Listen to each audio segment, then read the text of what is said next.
มาเบิ่งข้อที่5ล่าง读短文ฝึกอ่านออกเสียง中午我去食堂吃饭ตอนเที่ยงคอยไปกินข้าวอยู่ห้องอาหาร我常常吃馒头和包子คอยมักกินมันโถกับซาลาเปาตลอด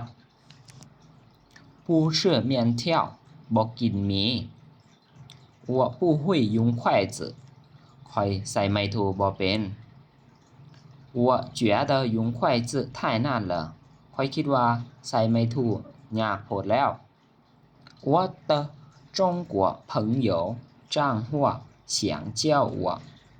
เพื่อนคนจีนของข้อยจางหัวอยากสอน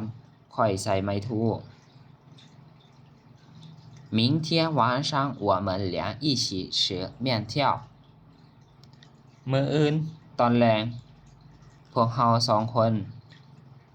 ไปกินหมีเนาะไปกินหมีนำกัน两起用筷子ฝึกใส่ไม้ถู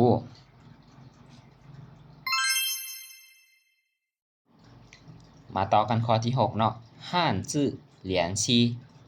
ฝึกเขียนตัวอักษรจีนอักษรที่1อ่านว่าฟ้านแม่นเข้า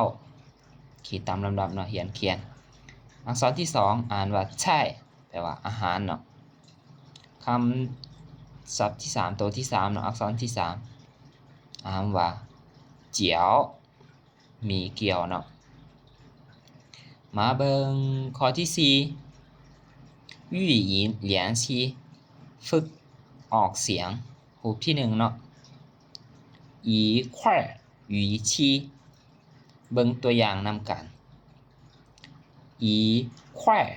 语是ยก1อัน